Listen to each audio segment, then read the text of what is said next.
निष्पक्ष हम जो बात करें, निष्पक्ष धर्म की बात करें या फिर पूरी तरह से निष्पक्षता की, तो हमारे साथ ऐसे चेहरे हैं। वरिष्ठ पत्रकार रमेश शर्मा जी हैं। सर, हमने देखा, तमाम धर्म गुरुओं को हमने सुना है,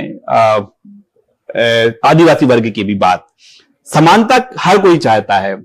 आपका क्या सजेशन है कि जो समान नागरिक संहिता लागू हो रही हो, उसमें क्या क्या प्रावधान और कर दिए जाए? देखिए, मोटे तौर पर अगर आप समान नागरिक आचार संहिता को देखेंगे तो ये कानून किसी की धार्मिक आस्था में कोई हस्तक्षेप नहीं करता, सांस्कृतिक जो रीति रिवाज है उनमें कोई हस्तक्षेप नहीं करता, पारिवारिक निर्णय और पारिवारिक रीति रिवाज है उनमें भी कोई हस्तक्षेप नहीं करता।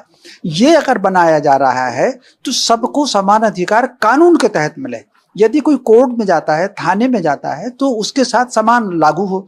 जैसे थोड़ी देर के लिए इसमें जो 2-3 चीज महत्वपूर्ण आने वाली हैं, उसमें बेटियों को संपत्ति में समान अधिकार, ये इसमें एक प्रावधान ये है बेटियों को।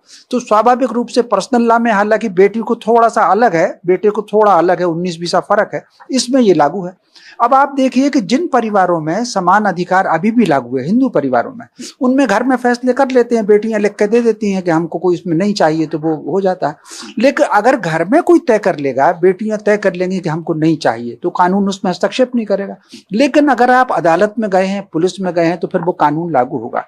आप अगर देश में देखेंगे 90% कानून समान लागू हैं। क्रिमिनल लॉ सब पर 302 एक साथ लगता है, हत्या के लिए, चोरी के लिए सब पर एक साथ लगेगा, डकैती के लिए एक साथ लगेगा, मारपीट के लिए एक साथ लगेगा। कोई धर्म विशेष नहीं, कुछ नहीं आता। पति पत्नी में अगर झगड़ा हो गया और पत्नी पहुंच गई है तो एक सी दफा लगेगी।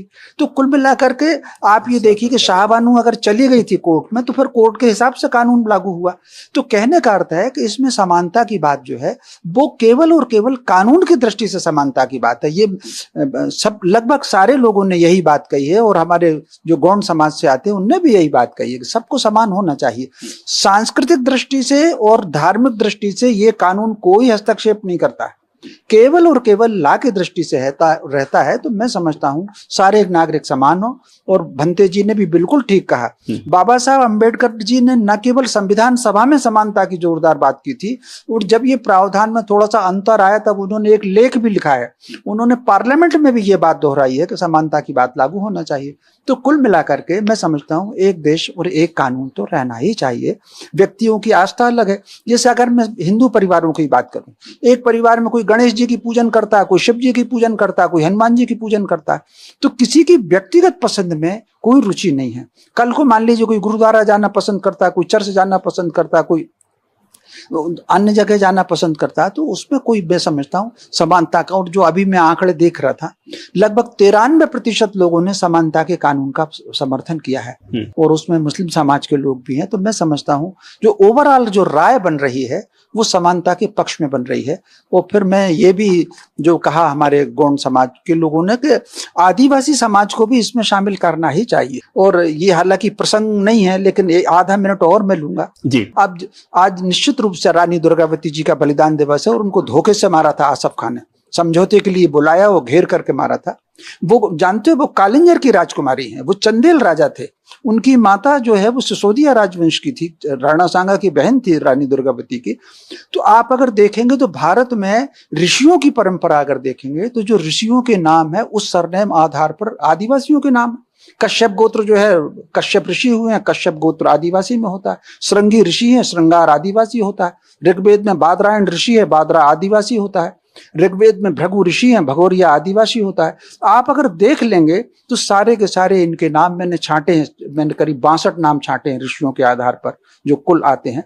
और अगर वैदिक कालीन की परंपरा देखेंगे, आदिवासी समाज की रीति रिवाज जो है वो वैदिक काल से बहुत मिलती है। तो कहने का अर्थ जो है सारे लोगों को ले, फिर भी अगर सरकार ये चाहती है किसी को अलग करना तो वो उसका निर्णय है। जैसा कि हाजी साहब ने कहा कि हुकूमत को जो तय करना होता है तो वो तो फैसले लेती है, लेकिन फिर भी सारे लोगों को उसमें शामिल किया जाए। और मैं समझता हूँ सामाजिक जागृति का अभियान भी इस पे चलना चाहिए। आप जो गाजी साहब आप भी आते हैं, हुकूमत को जो करना है वो तो करेगी, लेकिन हुकूमत को आभास होता है कि हाँ इनकी भी सुनी जाए। बड़ा संक्षेप में बताइए, न्यूज 24 मध्य प्रदेश छत्तीसगढ़ और लल्लूराम.com के इस कार्यक्रम में आप सीधे सरकार से क्या अपील करते हैं? सरकार यानी उस कमेटी से जो कि अपनी सिफारिश करने जा रही है यूसीसी को लेकर कि ये प्रावधान हो जाए। प्रावधान की मतलब कोई खास ऐसी जरूरत है नहीं मेरी नजर से तो, पर जो बात अभी सर ने कही, उन्होंने कही कि रियायत सबकी रखी जाए, कि भाई जिसके जो अभी सर ने बहुत अच्छी बात कही, जब कोई जाता है अपराध करके जी। तो ये हुकूमत, हमारे यहाँ भी हम देखते हैं, मैंने अभी एक मिसाल दी थी कि बच्चियां हमारे यहाँ बहुत जुल्म से रही, ऐसा नहीं है घरों में, उनके जो पति हैं वो कोई मार रहा है, कोई कुछ कर रहा है, वो पुलिस नहीं जा रही, वो उसको एक अपनी परंपरा समझ रही है।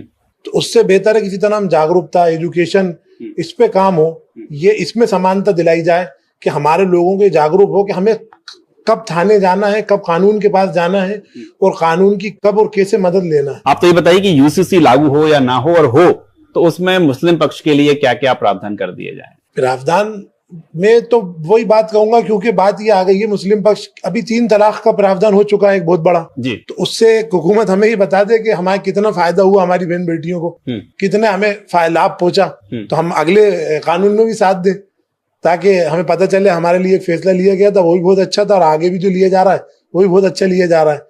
तो प्रावधान की, मैं तो आपसे एक बात कह रहा हूँ ना, हमें प्रावधान की खास जरूरत नहीं लग रही, पर बात यह कि जब आदमी, अब हुकूमत जब लाएगी, हम अपने निजी तौर पे जो हम अपने पालन करते हैं वो हम करेंगे।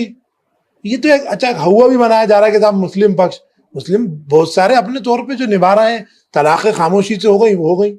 हमारे यहाँ बहुत से इदारे हैं जो अपने लेबल लगाए बेटे पर आज क्या वो तलाक करा सकते हैं, मुस्लिम इदारे नहीं करा सकते क्योंकि कानून में है ही नहीं, पर उसके बावजूद जिन घरों में हो रही है।